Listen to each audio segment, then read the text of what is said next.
I'm Nima Rajan. The provinces and territories report their COVID-19 vaccination campaigns saw over 355,000 shots put into arms yesterday.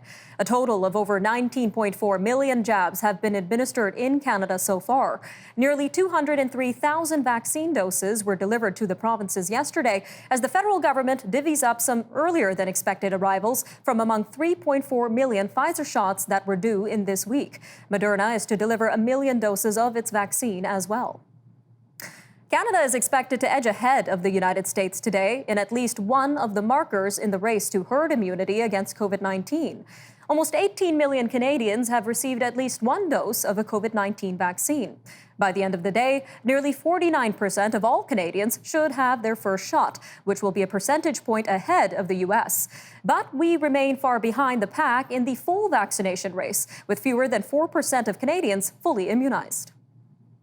Canadians who think it may be easier and quicker to drive into the U.S. to get their COVID-19 shot could be out of luck.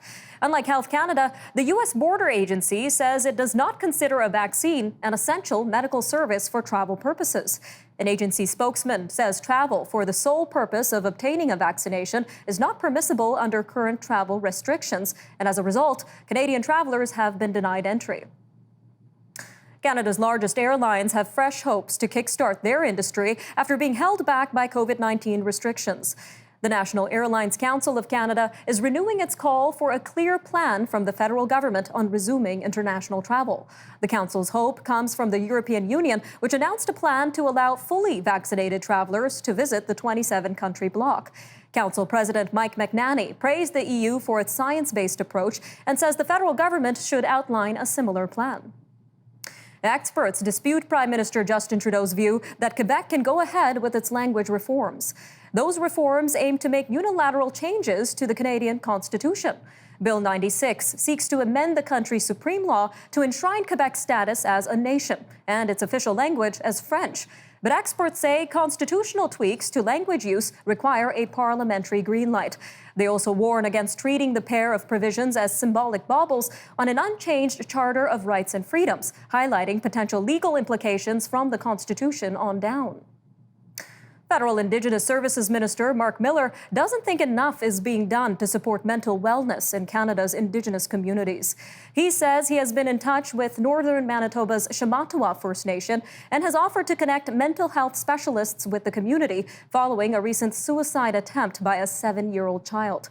The attempt prompted Chief Eric Redhead to declare a state of emergency this week and call on Ottawa for help. A brief report from the retired U.S. judge appointed to mediate talks over a controversial cross-border pipeline says it will remain in operation for the time being.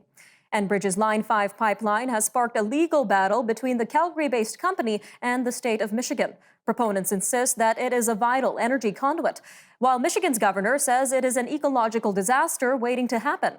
Still, Gerald Rawson's report filed with the federal court in Michigan says talks will continue and both sides anticipate further sessions together. The head of Cineplex is calling on federal and provincial leaders to create a better plan to support Canada's hobbled movie exhibitors. Cineplex CEO Alice Jacob says it's time health officials across the provinces agreed to be consistent and move forward as summer movie season gets underway this month.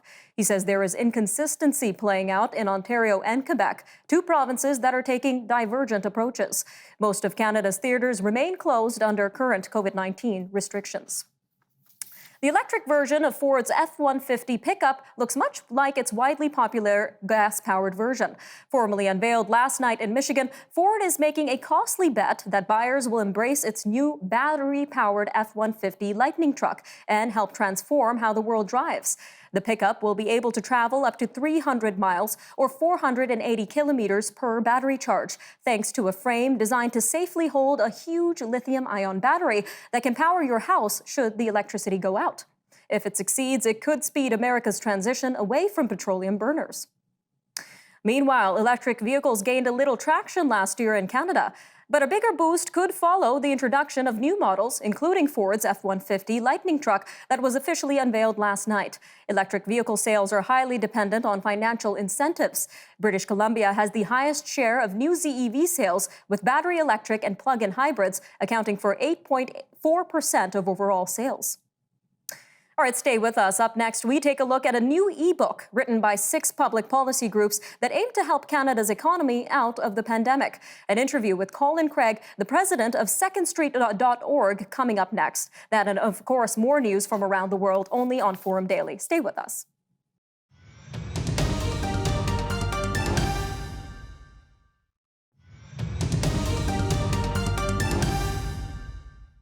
A new ebook released this week examines what policies should be implemented following the COVID-19 pandemic. 5 organizations and 1 guest author, all involved in public policy, dissect everything from health reform to handling our ballooning debt.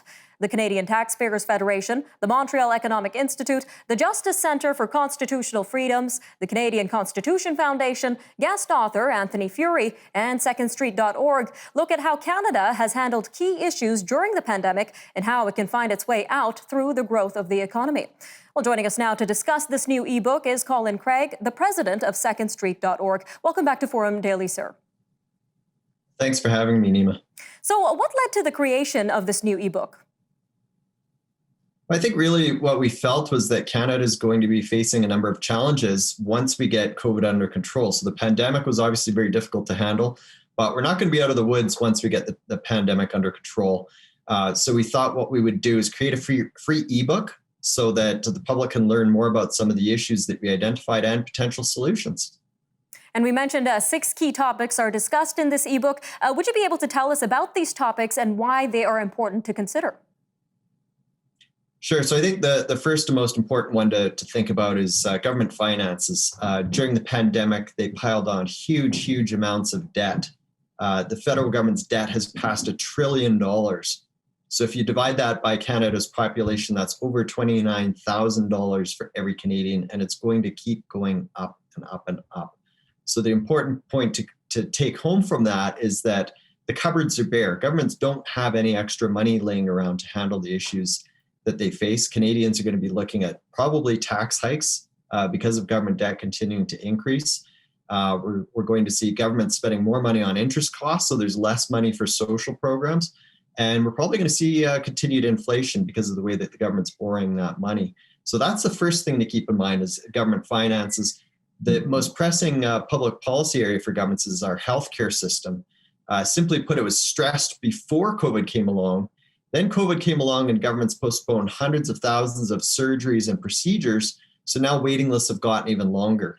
So the Montreal Economic Institute looks at that problem and they provide some solutions on how we can improve the healthcare system for everyday Canadians. The chapter that we looked at looks at Canada's high unemployment rate. And we put forward some ideas as to how governments can get that under control and create jobs without spending any money. The 4th chapter that we look at discusses how Canadians' rights were infringed upon during the pandemic and the need to learn from those mistakes, because who knows if there's going to be a 4th wave or 5th wave or some other virus comes along. So the Canadian Constitution Foundation takes a good look at those issues.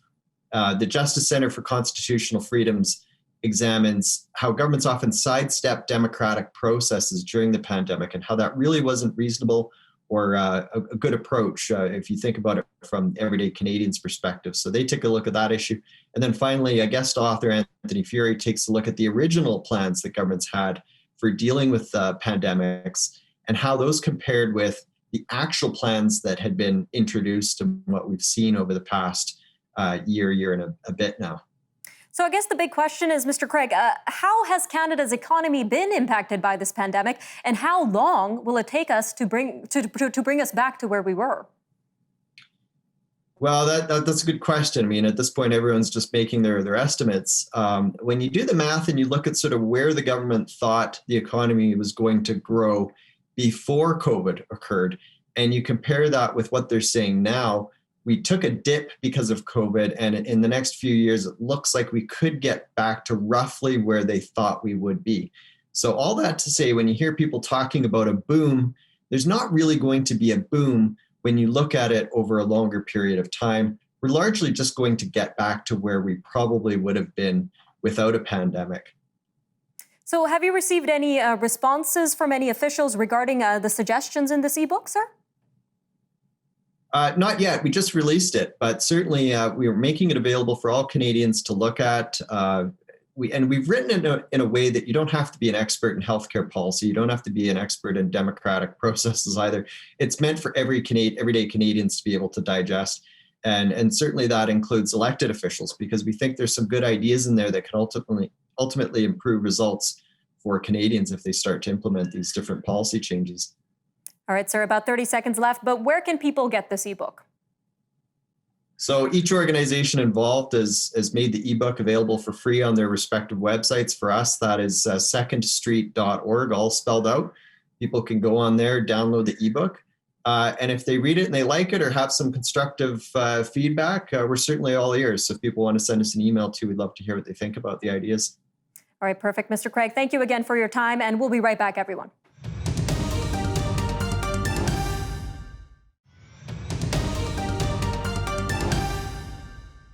Restrictions put in place to curb the COVID-19 pandemic are slowly being lifted across much of the country as political and health authorities note a slowdown in new infections along with rising vaccination numbers. Yukon officials have announced that up to 20 people may soon be allowed to gather indoors and as many as 100 outside with physical distancing and masks. Fully vaccinated people in the territory can look forward to returning to full-capacity restaurants starting May 25th. Construction companies in Vancouver are being encouraged to take extra precautions to prevent theft as the cost of lumber surges. Vancouver police say the department has seen a significant increase in break-and-enters at construction sites this year. They say in many cases, the thieves have made off with plywood and other building materials worth thousands of dollars. Alberta's education minister says all kindergarten to grade 12 students, except those in the Wood Buffalo municipality, can return to schools following the May long weekend. Adriana Lagrange says students in that municipality of Wood Buffalo, which includes Fort McMurray, will learn from home for an extra week due to high COVID-19 case counts in the area. She says those students are expected to return to in-person learning on May 31st. Meanwhile, the Alberta government says a new jobs program will encourage private and non-profit businesses to hire staff over the next year and help the economy recover. Premier Jason Kenney says the Alberta Jobs Now program will help 22,000 people get back to work. He calls it the largest jobs training program in Alberta's history. Employers will be able to cover for a grant to cover 25% of an employee's salary for a 52-week period, up to a maximum of $25,000 per employee. Firefighters and farmers are coming together to slow a fast-moving wildfire that's threatening the city of Prince Albert, Saskatchewan, and nearby communities. Helicopters have been fighting the uncontrolled fire from the smoky air, and farmers were helping provide water on the ground to help save their neighbors' properties. Saskatchewan's Public Safety Agency says the fire is 65% contained, but wind speeds and changing directions continue to pose challenges. A day after Health Minister Heather Stefanson suggested Manitoba's ICU capacity could handle a surge of COVID-19 patients, the government revealed 3 critically ill people had been transferred to a hospital in Thunder Bay.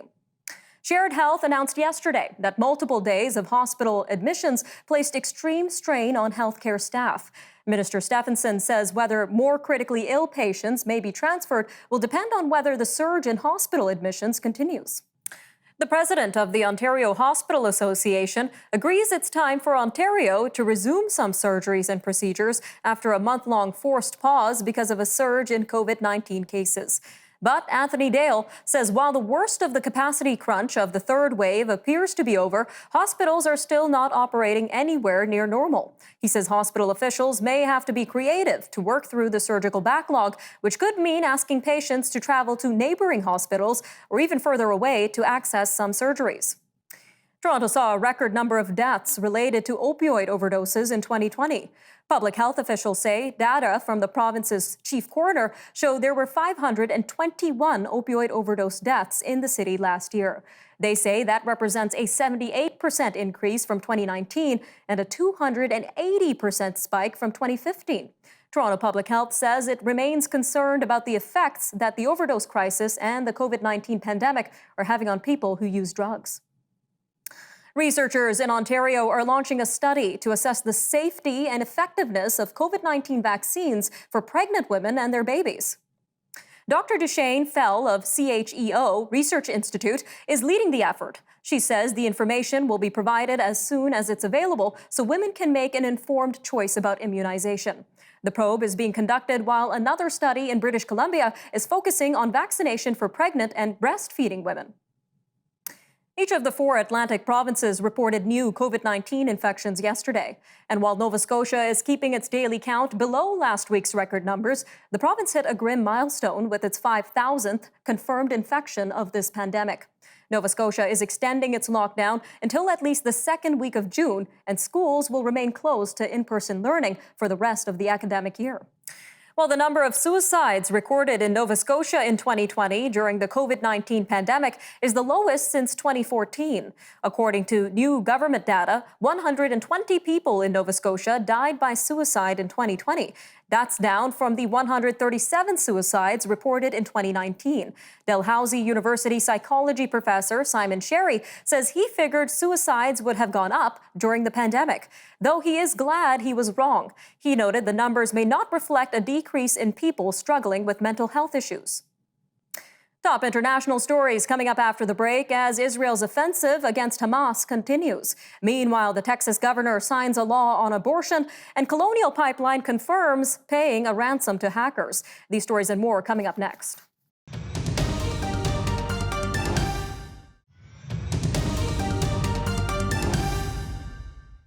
Israel has responded to attacks with another wave of airstrikes across the Gaza Strip.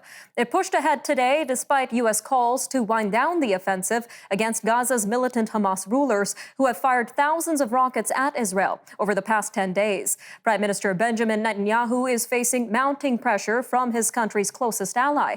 Diplomatic efforts to negotiate a ceasefire continue, and a senior Hamas official expects a truce soon. Texas Governor Greg Abbott has signed a law that bans abortions before many women even know that they're pregnant. The law puts Texas in line with more than a dozen other states that ban abortions after the detection of a fetal heartbeat, which is as early as 6 weeks. The law includes a unique provision that leaves enforcement to private citizens through lawsuits against doctors or anyone who helps a woman get an abortion. Critics say that will let abortion opponents flood the courts with lawsuits to harass doctors, patients, and nurses. The U.S. House of Representatives has voted to create an independent commission on the deadly January 6th insurrection at the U.S. Capitol. Last night's vote was backed by all Democrats and 35 Republicans in defiance of ex-U.S. President Donald Trump. So there has been, and there will continue to be no shortage of robust investigations by 2 separate branches of the federal government. So, Mr. President, it's not at all clear what new facts or additional investigation yet another commission could actually lay on top of existing efforts by law enforcement and Congress. Republican leaders have been working to stop any bipartisan investigation into the deadly riot. Well, meanwhile, the largest fuel pipeline in the U.S. is confirming what most already thought. It paid ransom to hackers who wrecked its computer system. Colonial Pipeline says it shelled out $4.4 million to the hackers group. Pipeline officials say after they learned of the May 7th invasion, it went offline to try and regain control. But once it saw the potential of continued problems, it decided to pay up. The company says while the decision was not made lightly, it had to be made. The Associated Press has found that videos of ethnic Uyghurs filming themselves denying human rights abuses are part of a Chinese government campaign that raises questions about the willingness of the participants. A text obtained by AP is the first concrete confirmation that the videos are anything but grassroots. Sent to government offices, the text told each office to find one Uyghur to film a video in response to U.S. remarks. While it's not impossible, officials were able to find Uyghurs who were willing. China's documented abuses in the region have led many experts to conclude that it's unlikely. Meanwhile, China has issued its second protest in as many days over the United States naval activity in the region, drawing an unusually sharp response from the U.S. 7th Fleet.